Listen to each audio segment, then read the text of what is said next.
Happy 2019, everyone. I wish you all a blessed new year ahead.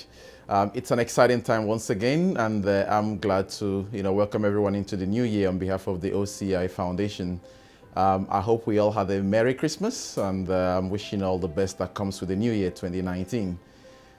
It's been a glorious year for us in 2018. The OCI Foundation made a number of giant strides in multiple fields. And in addition to wishing us all a happy 2019, we're going to talk through what the foundation has in stock for everyone, and we're going to catch up on what we've done in the years gone by, and point out the directions in the year to come and in the years to come after that. It's been a glorious year, I said, in 2018, because the OCI Foundation got registered and recognized here in Australia, which is a big testament to what we've done and what we are continuing to do. I mean, we all know we were registered first in Nigeria in 2016. That afforded us the privilege to, get into the Nigerian system and keep lifting lives to where we promised to do. Then in 2018, the ACNC here in Australia recognized us, registered us, and even more importantly, granted us the DGR status, which is the deductible gift recipient status, meaning that anyone who wants to support the OCI Foundation can do that in a tax-deductible and free way. So this is a testament to what we've done, and importantly, it's going to help us move from helping hundreds and thousands to potentially hundreds of thousands and possibly millions in the years to come. So we are very glad with that, and it's a very important move for us. Yeah, so as we all know, the OCI Foundation is founded on three main tripods, which reflects, our larger goal and our values and what the mission and vision of the foundation represents. So this is, premised on education, on health, and on direct empowerment. We're going to talk through each one of these in a minute. All right, so first we go into the educational programs of the OCI Foundation, which is the first of the three tripods. As you all know, we give out 3 sets of scholarship every year to indigent but brilliant students back home in Nigeria. We are going to talk through those individual scholarships and remind us all of what we do. Yeah, so the first of the scholarships is the IFOMSA Scholarship Awards, which represents the Ifediorama Okafor Memorial Senior Secondary School Awards. It's a scholarship named here on behalf of my dear dad, who passed away just around the time this foundation was being set up. He was an educational champion. In fact, without him, nothing that's happening now would be happening. He had the vision that education is a great leveler, that education can lift and level everyone up, and I'm a testament to that. And I think it was just a befitting legacy, a befitting, award to him to name this scholarship after him. So the IFOMSA Junior Awards, this is a scholarship mapped out for youngsters in junior secondary school in Nigerian secondary schools. In 2017 and 2018, we gave out 5 and 10 scholarships respectively. But we're excited to say that in the year to come, 2019 and going forward, that every indigene of Nsugbe enrolled at the community high school in Nsugbe in JS3 will be entitled to this award. So we're looking at dozens, if not scores, of students that will be eligible for this award from 2019 going forward. So regarding the IFOMSA Senior Awards, this is a scholarship award mapped out for those in senior secondary schools 3 in Nigeria, which in Australia is equivalent to year 12. So at this stage in Nigeria, most scholars enroll for their senior school certificate examinations. It's a bit challenging for some poor students, but we, the foundation, have developed a strategy where we pick out the best students in the locality where we serve, and we give them awards after what we call an IFOMSA Challenge. So the IFOMSA Challenge brings out the best 3 students from each of the schools in the local government where we serve. And we set an exam for them, pick out the best of them, and we give them the awards. That covers the entire registration fees for this scholarship award. Well, fellows we get from Nigeria tell us that our scholarship scheme is making a lot of impact already. We've understood that in the past 2 years, the performances have gotten much higher. And we also realized that the first of our scholarship winners is already an undergraduate in a tertiary institution back home in Nigeria. This was a very exciting news for us, and we hope to continue on this pathway, and we hope to lift more people in this regard in the years to come. Yeah, so the third tier of our scholarship scheme is called the Sci-Fed Undergraduate Scholarship. Now, this is for those that are either in the first year of the university or near tertiary institution, or those that are already in it. So what we've done in the past is to grant them this award and renew it every year as they go, tied to academic performances. It's exciting. The first year and the second year we've carried out our promises. This year, as we promised earlier on, we're going to increase the scholarship, the cash equivalent to this scholarship by 40%. So, it's a big financial increase, and we intend to have more people, on this scholarship platform. So we encourage everyone, if you have a ward, if you have someone enrolled or about to go into year one from the locality we serve, watch out. From February 22nd to April 26th, the scholarship scheme will open, and we welcome you all to apply.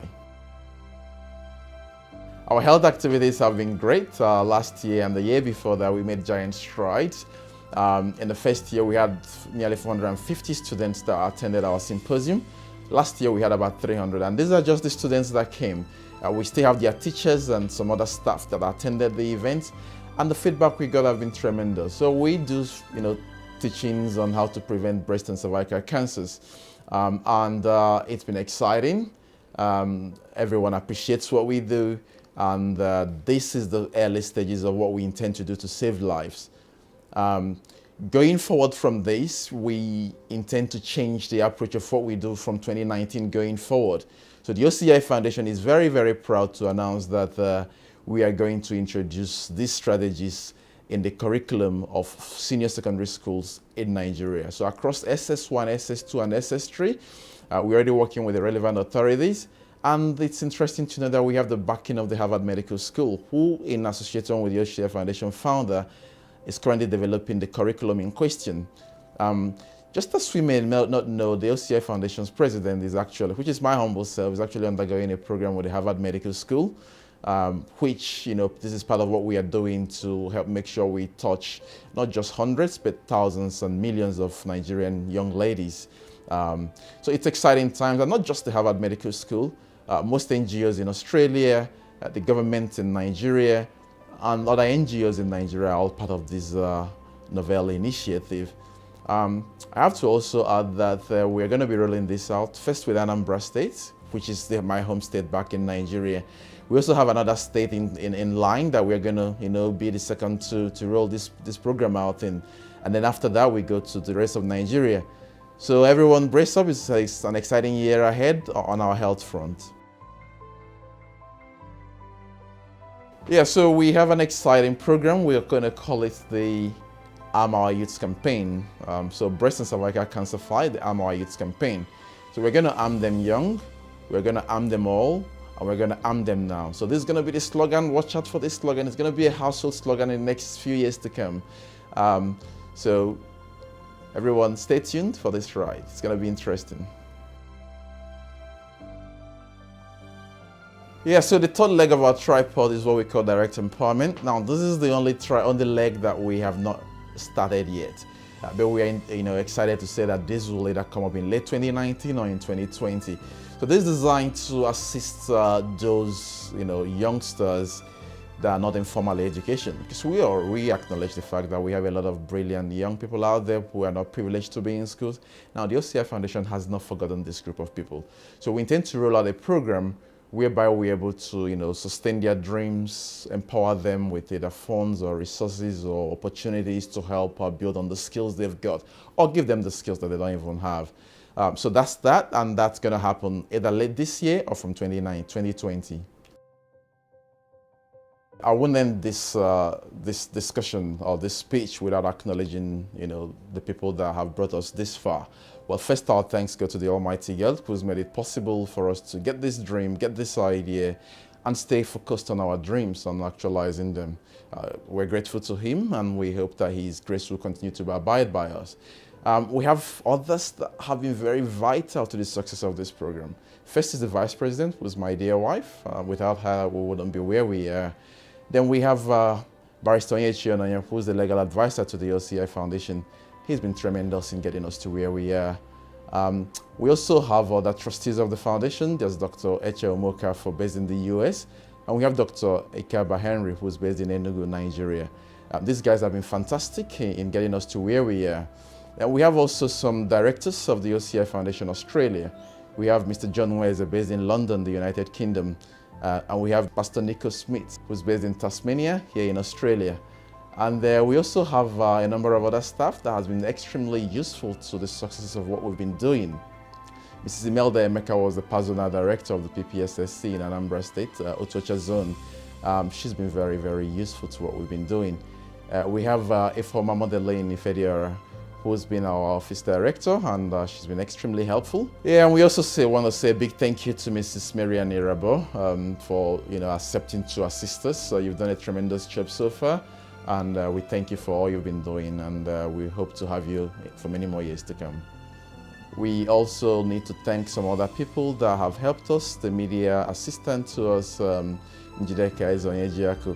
We have some media staff, Peter of the News Agency of Nigeria, and we have our cameraman, we have the printer, Collins Wamora. We thank you very much for all you've done for us.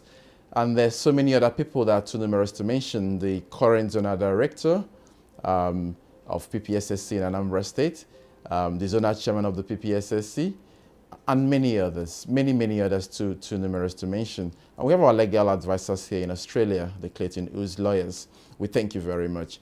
And others, pardon me if I haven't mentioned your name, but we are really very grateful, and we hope to work with you and many more people in the years to come.